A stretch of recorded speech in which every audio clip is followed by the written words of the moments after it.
जय भीम, नमस्कार. दैनिक बहुजन सौरभच्या यूट्यूब चॅनलमध्ये सर्वांचं स्वागत. आज 13 जून आणि आज अनेक व्हिडिओ आमच्या समोर आहेत, परंतु आम्ही यावेळी ठरवले की जे चांगले आणि इफेक्टिव्ह जे व्हिडिओज आहेत ते तुम्हा सर्व लोकांना माहिती झाले पाहिजे. पाहताना मला एक व्हिडिओ अत्यंत मार्मिक आणि चांगला वाटला, तो म्हणजे संग्राम पाटील यांचा. संग्राम पाटील हे राहणारे जळगावचे आहेत, परंतु ते लंडनला तिथे स्थिर झालेले आहेत. मँचेस्टरला राहतात आणि तिथून ते रेग्युलरली सातत्यानं व्हिडिओ करतात. अनेक लोकांनी त्यांचे व्हिडिओ पाहिले असतील. कोरोनाच्या पिरियडमध्ये त्यांनी सांगितलं, त्यांनी काही हे केलेले आहेत, महत्त्वाच्या सूचना केलेल्या होत्या आणि त्यांच्यावरती गव्हर्नमेंट ऑफ इंडियानी अनेक हे केले, काही लोकांना त्याचं बॅन केले होते. कारण त्यांचा अनुभव वेगळा होता. ते डॉक्टरी पेशातले आहेत आणि त्यांचा दांडगा अभ्यास आहे. पॉलिटिकल याच्यात, सोशल याच्यात, हिस्ट्रीचे वरती अनेक ठिकाणी ते वेगवेगळ्या याच्यावरती बोलत असतात. त्यांचा हा व्हिडिओ आम्हाला अत्यंत आवडला. आता 2024चे जे इलेक्शन झाले आणि त्यात RPIचा रोल BJPला किती महत्त्वाचा ठरला BJP निवडून आणण्यात आणि किती सीटा त्याच्यामुळे आमच्या पडल्या. प्रकाश आंबेडकर, मायावती हे लोक कसे आंबेडकरी समाजासाठी घातक आहेत हे सर्व दाखवणारा हा व्हिडिओ संग्राम पाटील यांचा. हा निश्चितच तुम्हाला आवडेल. बघूया आपण तो. नमस्कार, जय महाराष्ट्र मित्रमैत्रिणींनो. एक फार इंटरेस्टिंग निकाल आहे. तुम्ही ऐकला की नाही मला माहीत नाही, पण मला एका व्हिडिओवर जो माझा व्ह्यूवर आहे त्याने कमेंट केलं. अयोध्या हे जी लोकसभा आहे अयोध्या ज्या क्षेत्रामध्ये येते, तर मला असं वाटलं होतं की अर्थातच अयोध्येला BJPचा कॅन्डिडेट निवडून येणार, कारण तिथे एवढा माहोल असेल, हिंदुत्ववाद, राम वगैरे असं. परंतु ही ओपन सीट जागा आहे. इथे काही रिझर्वेशन नाही आहे SC किंवा STचं. इथे 2 वेळा BJPचा लल्लू सिंग म्हणून हा उमेदवार 2 वेळा निवडलेला. या उमेदवाराच्या विरोधात समाजवादी पार्टीने जो उमेदवार दिला तो ओपनचा नाही आहे, तो SC दलित आहे आणि त्याचं नाव आहे अवधेश प्रसाद. हा उमेदवार समाजवादी पार्टीचा अयोध्येमध्ये 54,500 मतांनी निवडून आला आणि ही जबरदस्त क्रांती झालेली आहे मित्रांनो. याच्या विरुद्ध मी विचार करत होतो, म्हणजे सामाजिक समीकरणं जे इलेक्शनमध्ये गरजेचे असतात ते किती व्यवस्थित या मतदारसंघामध्ये अखिलेश यादव जे आहेत समाजवादी पक्षाचे यांनी ते मांडलेत हे आपल्याला दिसतं. म्हणजे ज्या मतदारसंघामध्ये हिंदुत्ववाद हा प्रचंड डॉमिनेटिंग असेल असं आपल्याला बाहेरून वाटत होतं, पण त्यांनी तिथे त्या मतदारसंघामध्ये ओपन कॅन्डिडेटच्या विरोधामध्ये दलित उमेदवार उभा केला अयोध्येमध्ये आणि तो निवडून आणला 54,000 मतांनी. याच्या विरोधात त्याच उत्तर प्रदेशामध्ये मायावतींना ते सोबत घ्यायचं म्हणत होते. मायावती सोबत आल्या नाहीत. मी एकटीच लढणार म्हणून त्यांनी दुराग्रह त्यांचा होता तो की मी एकटीच लढणार. आणि मायावती एकट्या लढल्यामुळे त्यांच्या पक्षाने इंडिया आघाडीचे 16 उमेदवार पाडलेत मित्रांनो. आणि 16 अगदी इझिली जर मायावती इंडिया आघाडीमध्ये असत्या तर हे 16 उमेदवार 100% इंडिया आघाडीला मिळाले असते. अशीच गोष्ट महाराष्ट्रामध्ये झाली. प्रकाश आंबेडकरांना बऱ्याच ऑफर होत्या, परंतु सगळ्यांनी जसं प्रेडिक्ट केलं होतं की प्रकाश आंबेडकर युतीत येणार नाहीत यांच्यासोबत महाविकास आघाडीसोबत, कारण त्यांचं BJPशी ठरलं आहे अशा पद्धतीचं जे बोललं जात होतं. प्रकाश आंबेडकर शेवटी आले नाहीत आणि त्यांच्या पक्षाने इन्क्लुडिंग अकोल्याची जागा, इथे जर काँग्रेसची युती असती तर ही जागा भाजपकडे गेली नसती. आणि इतर 3 ठिकाणी म्हणजे अमोल कीर्तीकर 48 मतांनी जे हारलेत तिथे वंचितच्या उमेदवाराला 10,000 मतं मिळालेत मित्रांनो. आणि असंच हातकलंगणेचा उमेदवार जो आहे शिवसेना उद्धव बाळासाहेब ठाकरे गटाचा, हा देखील 1,300 मतांनी हरला आणि तिथे वंचितच्या उमेदवाराला 3200 मतं आहेत आणि 32,000 मतं आहेत. आणि बुलढाण्यामध्ये जिथे उद्धव बाळासाहेब ठाकरे गटाचा उमेदवार निवडून येण्याची खूप शक्यता होती, तो 29,500 मतांनी हरला आणि तिथे वंचितचा जो कॅन्डिडेट आहे त्याला 98,000 मतं मिळालेत. म्हणजे ह्या जर युती झाल्या असत्या तर हे 4 उमेदवार उद्धव बाळासाहेब ठाकरे गटाचे 3 आणि काँग्रेसचा किंवा स्वतः बाळासाहेब आंबेडकर निवडून आले असते तिथे, आणि काही ठिकाणी 1-2-3 ठिकाणी वंचितचे देखील उमेदवार निवडण्याची शक्यता राहिली असती, कारण तिथे त्यांना बाकीचं सगळं पाठबळ मिळालं असतं. आणि यावेळेला लोक अत्यंत इमोशनल होते संविधानाविषयी, लोकशाहीविषयी, हुकुमशाहीच्या आणि मोदीच्या विरोधामध्ये लोक इमोशनल होते. त्यांनी नक्कीच वंचितच्या उमेदवारांना पाठिंबा दिला असता, आणि वंचितने देखील अर्थातच जातीचे समीकरणं, समाजाचे समीकरणं बघून उमेदवार दिले असते तर ते नक्कीच निवडून आणता आले असते. परंतु हे जे सामाजिक कॅल्क्युलेशनचं जे भान आहे, किंवा राजकीय दूरदृष्टी म्हणा, किंवा काही वैयक्तिक यांच्या समस्या, जे म्हटलं जातं आहे की Mayawati is always helping BJP, आणि प्रकाश आंबेडकरांचाही जो रिसेंट जो इतिहास आहे ते BJPच्या फेवरमध्येच इलेक्शन लढत आहेत. जिथे जिथे BJP निवडू शकते अशा खेळी मेजॉरिटी ते करू पाहतात. या लोकसभेला त्यांनी काही महाविकास आघाडीच्या लोकांना समर्थन दिलं, त्याचं कारण त्यांनाच माहीत असेल. कदाचित त्यांनाही चिंता असेल संविधानाची, संविधानच गेलं तर काय करायचं, आपल्याला इलेक्शन पण लढता नाही येणार म्हणून कदाचित केलं असेल. परंतु ही जे उत्तर प्रदेशात जे समीकरण अखिलेश यादव यांनी जोडलं, असे समीकरणांचा विचार हे स्वतःला आंबेडकरी म्हणवणारे जे लोक आहेत, जे नेते आहेत, यांना का जमू नये, यांनी का हे करू नये. म्हणून लोकांनी खरं म्हणजे यांना जो पाठिंबा दिलेला नाही आहे मोठ्या प्रमाणावर, जो काय थोड्याफार प्रमाणावर त्यांच्या समर्थकांनी पाठिंबा दिला, त्याच्यात इंडिया आघाडीचं 20 जागांचं क्लिअर कट नुकसान झालेलं आहे. आणि त्याच्यामुळे आज भाजप सत्तेचे दावे करते आहे. मित्रांनो, लक्षात घ्या, ही फार ऐतिहासिक गोष्ट आहे की जेव्हा सगळा भारत देश एकीकडे संविधान वाचवण्यासाठी भाजपच्या विरोधात लढत होता, त्यावेळेला प्रकाश आंबेडकर आणि मायावती हे आंबेडकरी नेते, बहुजनांचे नेते हे या लढाईमध्ये या संघटनेसोबत, इंडिया आघाडीसोबत नव्हते, तर हे थर्ड फ्रंट म्हणून लढत होते. आणि त्याच्यामुळे मतं फुटून BJPला फायदा झाला आणि पुन्हा BJP सत्ता स्थापनेचा दावा करते आहे. याला काय म्हणायला पाहिजे? समर्थकांनी जरा डोळे उघडा, अंधभक्ती करू नका. मी जेव्हा काही कमेंट करतो, पोस्ट करतो, तेव्हा चांगले चांगले सुज्ञ वाटणारे लोक अंधभक्तांसारखे कमेंट करतायत. जरा डोळे उघडा. अशा पद्धतीने राजकारण नाही करत, सामाजिक संघटन नाही चालवत आहेत प्रकाश आंबेडकर किंवा मायावती. सामाजिक संघटनांमध्ये उसूल असतात, प्रिन्सिपल असतात. राजकारणामध्ये वेगळे उसूल आणि प्रिन्सिपल असतात, जोडतोड असतात, सामाजिक समीकरणांच्या, आकडेबाजीच्या गोष्टी असतात. आणि तिसऱ्याला आपल्यामुळे फायदा होऊ नये ही देखील महत्त्वाची बाब असते, जी इंडिया गठबंधनमध्ये काँग्रेसने पश्चिम बंगालमध्ये केली, आम आदमी पार्टीसोबत पंजाबमध्ये केली, अशा प्रकारच्या जुळण्या देखील असतात. म्हणून चंद्रशेखर रावण यांचा जो विजय झालेला आहे हा फार महत्त्वाचा आहे. त्यांनी आधीच क्लिअर केलं होतं की मैं अगर कैंडिडेट खड़े कर दूंगा तो इससे BJP को फायदा हो जाएगा. हा विचार मायावतींनी का केला नाही आणि बाळासाहेब आंबेडकरांनी का केला नाही हे विचार करण्यासारखं आहे. आणि इथून पुढे अशा ह्या ज्या चुका झालेल्या आहेत, राजकीय चुका, अक्षम्य चुका आहेत मित्रांनो, हे जेव्हा लोकशाही वाचवण्याचा, संविधान वाचवण्याचा प्रश्न आहे, त्यावेळेला या लोकांनी भाजपला फायदा होईल अशा प्रकारची व्यूहरचना केली. ऐन वेळेला उमेदवार बदलले आणि काही ठिकाणी तर भाजपने जे उमेदवार दिलेत त्यांना तिकीटं दिलेले आहेत. आमच्या जळगावच्या उमेदवाराबद्दल जाहीर बोललं गेलं. BJPने जे उमेदवार खालून पाठवले त्यांना तिकीटं देण्यात आले. तर हे बंद व्हावं इथून पुढे असं मला वाटतं. नेहमीप्रमाणे आम्ही बुद्धा या सिरियलमधनं एक तुम्हाला एपिसोड दाखवत असतो. आता अत्यंत मार्मिक एक एपिसोड आहे. बुद्धाला, सिद्धार्थ गौतमाला बुद्धत्व प्राप्त झालेलं आहे, त्याच्यामुळे त्यांचा चेहरा, त्यांचं शरीर एकदम प्रकाशमान झालेलं, लोकांना पाहून त्यांना आश्चर्य वाटते. सुजाताला ते बोलवतात, सुजाता आणि ते दोघं बसून त्यांना सांगतात की तुम्ही तेच आधीचेच आहात की काय, असा ज्यावेळेस प्रश्न करतात त्यांना कळते. त्याच्यानंतर ते त्यांच्यासोबत एका संत्र्याचा नारंगीला घेऊन त्याच्या फोडी करून त्यांना सांगतात की मला प्रत्येक फोड आपापल्या याच्यामध्ये 24 त्याच्यात पाकळ्या असतात. प्रत्येक तासामध्ये जर त्याला तुम्ही वेगवेगळ्या पद्धतीने आणि सजीव पद्धतीने जर त्याला निरीक्षण केलं तर निश्चितच तुम्हाला आपली उत्पत्ती हे कशी आहे, काय, याचा सर्व बोध होईल. असा हा सुंदरसा व्हिडिओ तुम्हाला घेऊन येतो आहे बुद्धा या सिरियलमधनं. निश्चितच तुम्हाला आवडेल. वारंवार बघा, कारण हे व्हिडिओ तुम्हाला तुमच्या माइंडवरती फार मोठा प्रभाव करणार आहेत आणि त्याच्यामुळे तुमच्या दिनचर्येवरती सुद्धा त्याचा इम्पॅक्ट होईल. बघूया हा व्हिडिओ.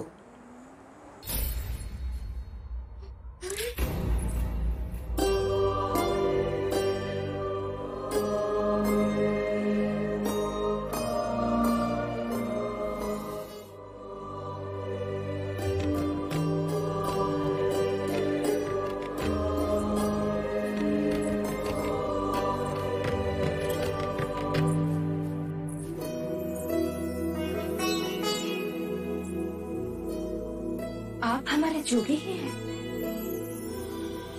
आपकी आभा कितनी प्रकाशमय है, जैसे गयाशीष पर्वत पर उठता पूर्णिमा का चंद्र। आंखों में गौ समान करना और जंगल के सिंह समान निर्भीकता। आभार तुम सबका, आभार। हमने तो कुछ नहीं किया। निस्वार्थ प्रेम दिया। आपको आपकी जो खोज थी वो पूर्ण हुई है ना?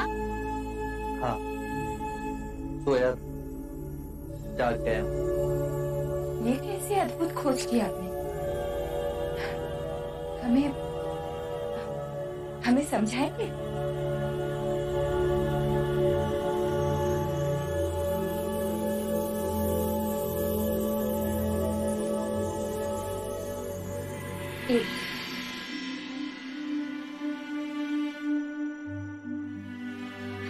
पहले आप तो ले लेते।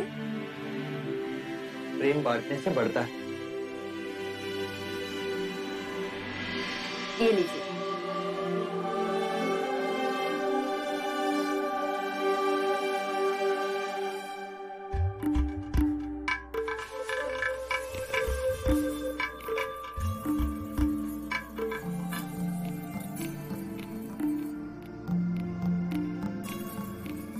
जब हम नारंगी खाते हैं हम उसे पूर्ण जागरूक होकर नहीं खाते। हमारे लिए ये नारंगी असत्य है। यदि ये नारंगी असत्य है तो इसे खाने वाला भी असत्य हुआ ना।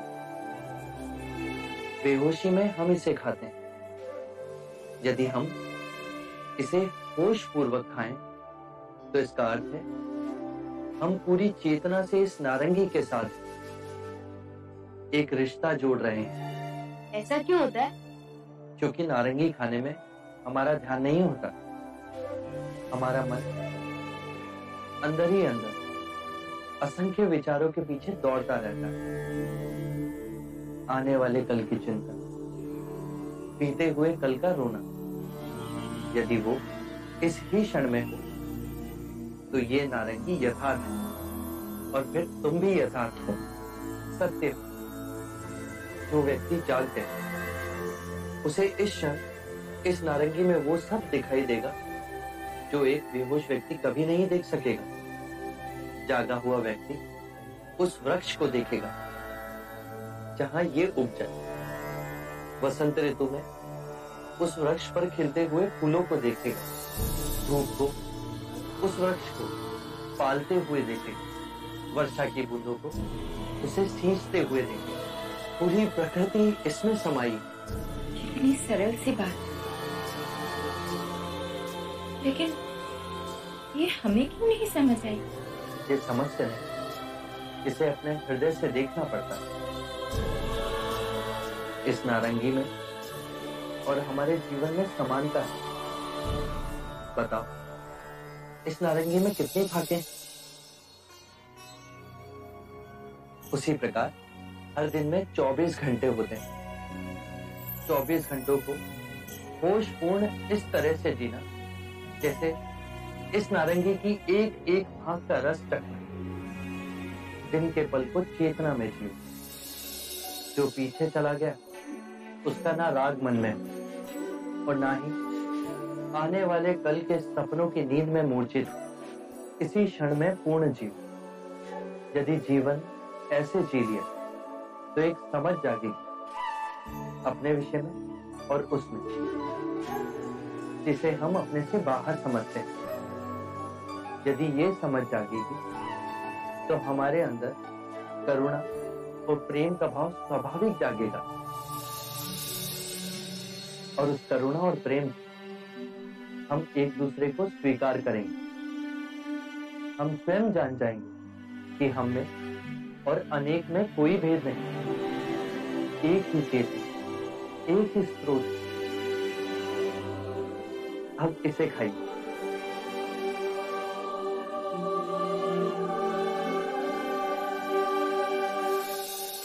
दीदी, ये वस्तु तो आप लाना भूल ही गई।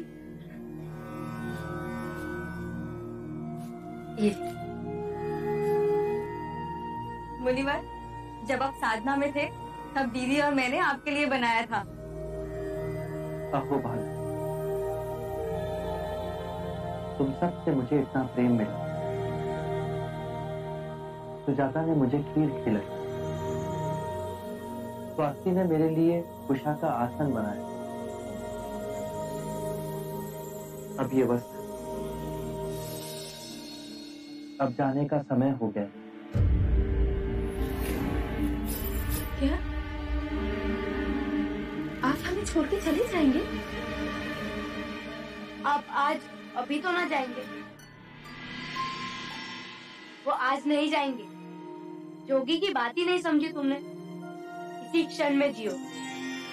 जब तक वो नहीं जाएंगे तब तक तो हमारे साथ ही है। आज खीर नहीं मिली? रोजप्रमाणे दैनिक बहुजन सौरभचा आज आम्ही आढावा घेऊ। गुरुवार 13 जून 2024, 18व्या लोकसभेचे 24 जूनपासून पहिले अधिवेशन आहे। आज या पहिल्या अधिवेशनमध्ये काय होईल त्याच्यावरती अत्यंत महत्त्वाचा सर्व लोक भाकीत करत आहेत। कारण एकीकडे राहुल गांधी पूर्ण तयारीने भिडलेले आहे आणि दुसरीकडे नरेंद्र मोदी हे काय उत्तर देतील, काय धन्यवाद देतील, कसं देतील, काय देतील। इकडे मोहन भागवत RSSचे चीफ यांनी पुन्हा मोदींवरती फार नाराजी व्यक्त केलेली आहे। मणिपूरच्या इश्यूवरती चर्चा आहे। त्याच्यामुळे हा सर्व गुंतागुंतीचा प्रश्न कसा तिथे होईल आणि पहिल्या दिवसाला कोण कसा चौफेर मारेल याच्यावरती सर्व भाकीत आहे। आज पुन्हा चंद्राबाबू नायडू राहुल गांधींना भेटल्याची पुन्हा एक बाब आहे सर्वांनी मिळून। त्याच्यामुळे पॉलिटिकली ज्या पद्धतीच्या घडामोडी चारीकडनं सुरू आहेत तो एक सर्व BJPला चिंतेचा विषय बनलेला आहे। इंडिया आघाडीला मात्र त्याच्याबद्दल काही चिंता नाही आहे। त्यांनी सांगितलं की तुम्हाला जे खेळायचं ते खेळा, आम्ही बघू, ज्यावेळेस आमची संधी येईल त्यावेळेस आम्ही आमचं हे काम करू। आज त्याच्या शेजारी मोहन भागवत 1 वर्षानंतर बोलले। उद्धव ठाकरेंचा टोला, त्यांनी एकच म्हणायचं होतं की एवढे दिवसपर्यंत तुम्ही का गप्प होता? तुम्हाला माहिती आहे उद्धव ठाकरे हे CKP आहेत आणि बाबासाहेबांच्या सहवासात जेवढे लोक राहिले आणि जे बाबासाहेबांना मोठं करण्यात ज्यांचा मोठा सिंहाचा वाटा राहिला ते सर्व CP कायस्थ लोक आहेत आणि त्याच्यामुळे त्यांचा ब्राह्मणांशी सातत्यानं संघर्ष झालेले। यावेळेसुद्धा उद्धव ठाकरे त्यांच्या आजोबासारखे वागत आहेत। तुम्हा सर्व लोकांना माहिती आहे की प्रबोधनकार ठाकरे त्यांचे आजोबा होते आणि बाबासाहेबांचे अत्यंत जवळचे होते ते आणि त्याच्यामुळे आज त्यांचं जे भाषण आहे अत्यंत महत्त्वाचं आहे की आतापर्यंत तुम्ही काय करत होते।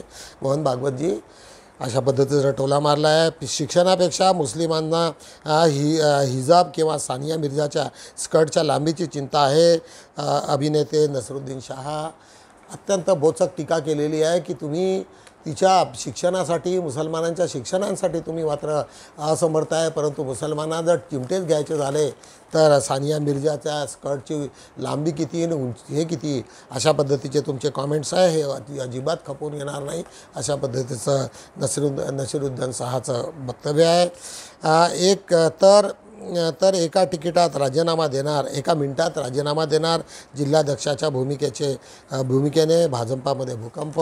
तुम्हा सर्व लोकांना माहिती आहे की वर्धेमध्ये तडस यांचा मोठ्या प्रमाणात पराभव झालेला आहे। संपूर्ण विदर्भातच पराभव झालेला आहे कारण यावेळेचे समीकरणं अशा पद्धतीचे झाले की त्याच्यामुळे BJPला दुसरा तिसरा काही पर्याय राहिलेला नाही।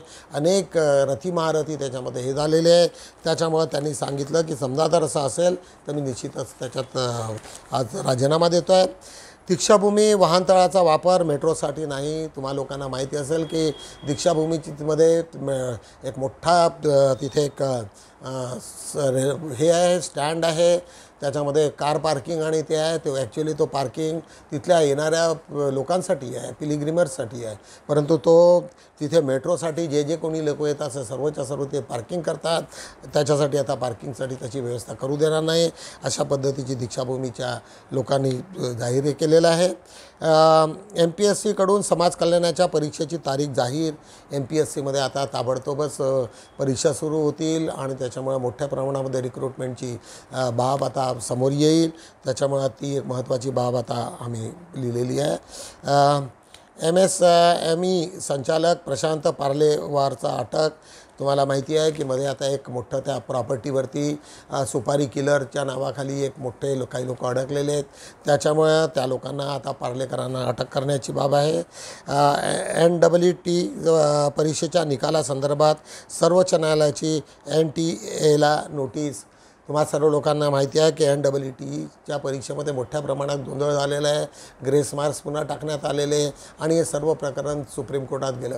परंतु सुप्रीम कोर्टाने त्यांना स्टे दिलेला नाही, परंतु नोटीस मात्र झालेली आहे. त्या नोटीसच्या नंतरच त्याच्यात काय होईल ते होईल. आज काँग्रेसच्या लोकांनी कालच्याच त्याच्यामध्ये त्यांनी सांगितलं की याची पुनर्परीक्षा घेतल्याशिवाय दुसरा पर्याय नाही. त्याच्यामध्ये अनेक लोकचा हात आहे. आज त्याच्या शेजारी आमची नातीन आरोहीचा 13 जून 2024ला म्हणजे आजच वाढदिवस आहे. तिला हार्दिक मंगलकामना तिच्या घरच्याकडनं आणि दैनिक बहुजन सौरभच्या परिवारांकडनं. करिअर मार्गदर्शन, चिल्ड्रन पॅराडाईजची प्री स्कूलची जाहिरात. आज 5-4वरती बघूया. पंचदीप नगरातील बुद्धविहारासमोर कचरा अड्डा. अनेक ठिकाणी जर तिथे जागृत लोक नसले की असंच होतं आहे. त्याच्यामुळं त्यांची ती बातमी आज आम्ही प्रामुख्यानं टाकलेली आहे. दुकान गाडे देऊन पुनर्वसन करण्यात यावे. जनसंघर्ष समितीचे निवेदन हिंगण्याची बातमी आहे. आंबेडकरी काव्याने क्रांतीचे केले बीजारोपण. J.V. पवार यांची बातमी. पुणे इथली ती बातमी आहे की आंबेडकर काव्याने ज्या क्रांती केलेली आहे ती अत्यंत मोलाची आहे. नीमा बोडखे यांनी अनाहिता कादंबरीचे प्रकाशन झालेले आहेत. नागपूरची बातमी आहे. बानाईचे ज्येष्ठ सदस्य GT चौधरी यांचे निधन झालेले आहे. नागपूरची बातमी आहे. अकोला जिल्ह्यात वज्राघाताने 2 शेतकऱ्यांचा मृत्यू. विजेच्या मोठ्या ह्याच्याने प्रभावामुळे 2 लोकांना जागीच ठार झाल्याची बातमी आहे. आंबेडकरी व वंचित समूहाच्या 1 गट्टा मतदानाने महाविकास आघाडीला मोठे यश आलेले आहेत. आमचे मित्र, आमचे डायरेक्टर ॲडव्होकेट सुरेश घाटे हे सातत्यानं या सर्व लोकांवरती लक्ष ठेवून आहेत आणि त्यांची ते आहे ते खरं आहे त्यांचं मत की आंबेडकरी व वंचित समूहामुळे 1 गट्टा मतामुळे आज काँग्रेस सत्तेवर आलेली आहे. जाती निर्मूलनाच्या दिशेने अंधश्रद्धा निर्मूलन समितीचे आश्वासक पाऊल. नागपूरची सोलापूरची बातमी आहे ती. आणि जाती निर्मूलन जोपर्यंत होत नाही तोपर्यंत तुम्ही अंधश्रद्धा तिथनं जमणार नाही आणि अशानेच आश्वासकाचं हे महत्त्वाचं पाऊल असल्याची बातमी आहे. महाअनिसतर्फे चमत्कार सत्यशोधक व प्रशिक्षण. तुम्हाला माहिती आहे की महाराष्ट्र अंधश्रद्धा निर्मूलनच्या मार्फत सातत्यानं कार्यक्रम होत असतात. त्याच्यामुळे अंधश्रद्धा निर्मूलनामुळे निश्चितच लोकांमध्ये मोठ्या प्रमाणात परिवर्तन होत आहे. नागपूर ताज फर्निचरची जाहिरात. आज बघूया 5-2वरती आजचं आमचं ब्रीदवाक्य आहे. आयुष्य कोणासाठी तरी जगणे आवश्यक आहे. आयुष्य कोणातरीसाठी जगणं आवश्यक आहे, कोणाच्या विरोधात नाही. फक्त कोणाच्या तरी विरोधात तुम्हाला आवडत नाही म्हणून आयुष्य पूर्ण गमावून देणारे अनेक लोक आपण बघतो आहोत. परंतु ते अत्यंत चुकीचं आहे. जिथे तुम्हाला कोणाशी जमत नसेल तर त्यांच्यापासून दूर राहा. त्यांच्यावरती टीका करू नका. त्यांच्याकडे पाहण्याचा प्रयत्न करू नका. जाती अंत फक्त स्त्रियाच शक्य करू शकतात हा सर्वे आहे. आज जिकडे तिकडे मोठमोठाले बदल झालेले आहेत की लग्नानंतर तुम्हाला कंपल्शन नाही आहे की तुम्ही आपल्या नवऱ्याचंच नाव लावलं पाहिजे. तुम्ही दोन्ही नावं हे करू शकता. आईच्याही नावाला त्याने हे झालेलं आहे, नोटिफिकेशन झालेलं आहे. त्याच्यामुळे जो काही बदल करायचा झाला तर आज स्त्रियाच मोठ्या प्रमाणात करू शकतील अशी जी बातमी आज आगलेले त्याच्यावर आधारित आहे. लोकसभेच्या निवडणुका संपल्या, पुढे काय? तुम्हा सर्व लोकांना माहिती आहे की लोकसभा संपल्याच्या नंतर आता इथे RK जुमळे यांचा हा लेख की लोकांनी काय सक्रिय करावं. आम्हाला असं वाटते की आम्ही बहुजन सौरभतर्फे एखादं चॅनल ज्याच्यात RTI राईट टू इन्फॉर्मेशन असो किंवा आम्ही एक डॉक्टर बाबासाहेब आंबेडकरांचं एक पॉलिटिकली स्कूल होती त्याच्यावरती संबंधित असा एखादा क्लास सुरू करायचा की काय अशी आमच्या मनात कल्पना आहे. निश्चितच जर आम्हाला अनेक लोकांनी साथ दिली तर आम्ही ते दोन्ही चॅनल आपण याच्यातनं सुरू करू.